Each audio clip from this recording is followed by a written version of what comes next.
Hi everyone, it's Danielle with Northlawn Flower Farms. In today's video, I want to show you how to create this real Dusty Miller wreath using plants right from your garden.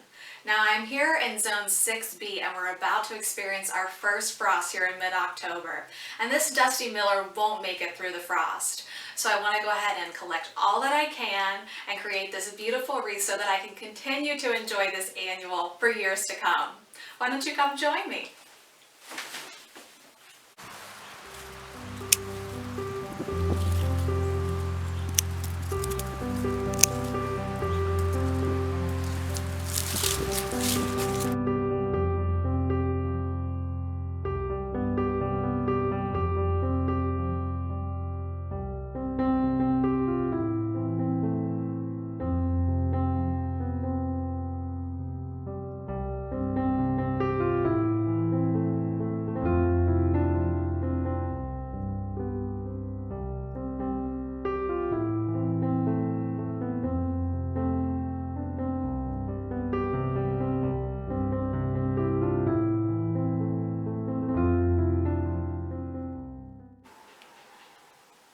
Okay guys, we're back inside with our Dusty Miller that we just got done cutting.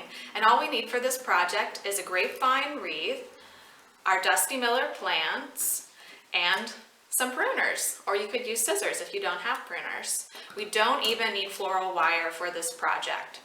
So when we were outside, I made sure to cut a few different sizes from the Dusty Miller plant itself. I made sure to cut some from the main part of the plant with a very thick stem, leaving a lot of leaf on top. And then I made sure to also gather some smaller side shoots from the plant, like this, with smaller stems. And if we were making this wreath in the more traditional way, we would use floral wire, and we would bundle about 3 of these smaller Dusty Millers, and we would wire them to the wreath form, to the left and then to the right, to the left and to the right. And we would continue all the way around. But say you don't have any floral wire on hand and you still want to make this wreath. You can definitely do that using my simple method. All right, let's get started and make this beautiful wreath together. Okay, so to start off, just observe on your grapevine wreath that actually all the smaller circular twigs are held together by this larger twig that wraps around it. And that's where we're going to put our anchor, bigger Dusty Miller. So all you do is take your Dusty Miller with the thicker stem with a lot of leaves from the main part of the plant, and we're going to stick one in each of these larger sections. I think I'm going to stick mine all pointing to the right and see how that works.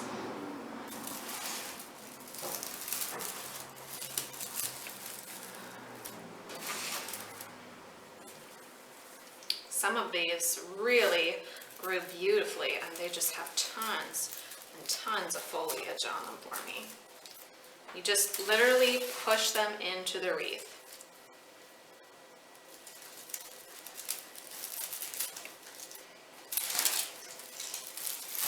And the great thing about this, since you didn't wire it, is that if you're not totally happy with the placement, it's so easy to just pop it out and put it where you want it.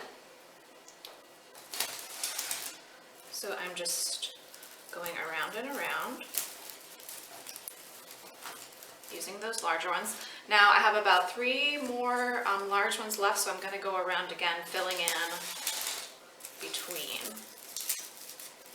Once again, I'm still filling in towards my right side of the wreath.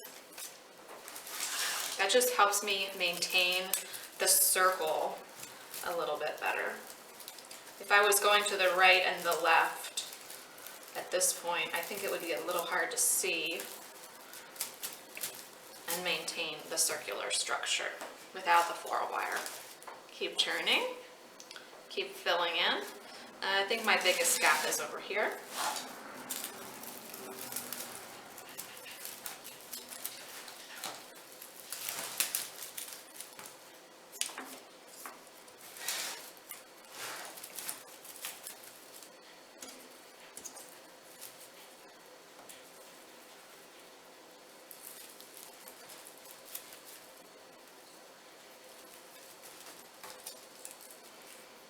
All right, so that looks like all of the main branches that I picked, and so this is the main formation of our wreath. So now I'm going to go in with all my smaller pieces, and I'm literally just going to fill in the holes.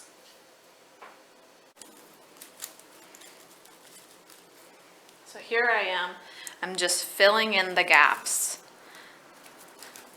And you can just push these into the smaller twigs, and they're going to hold just beautifully.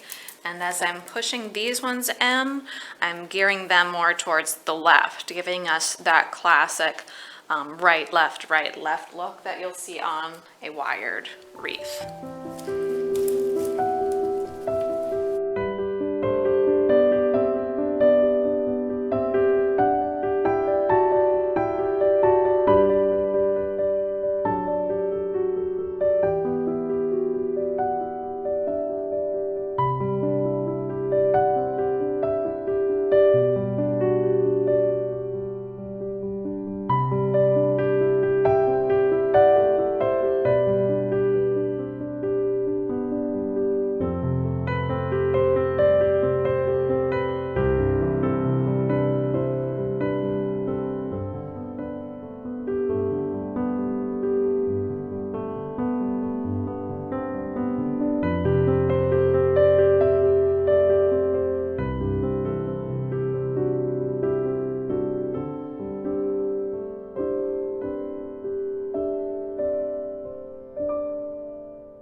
What's green now? Ready?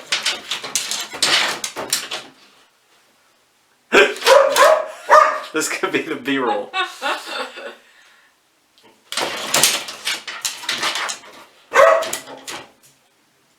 Hi guys, it's Danielle with Northlawn Flower Farms. In today's video,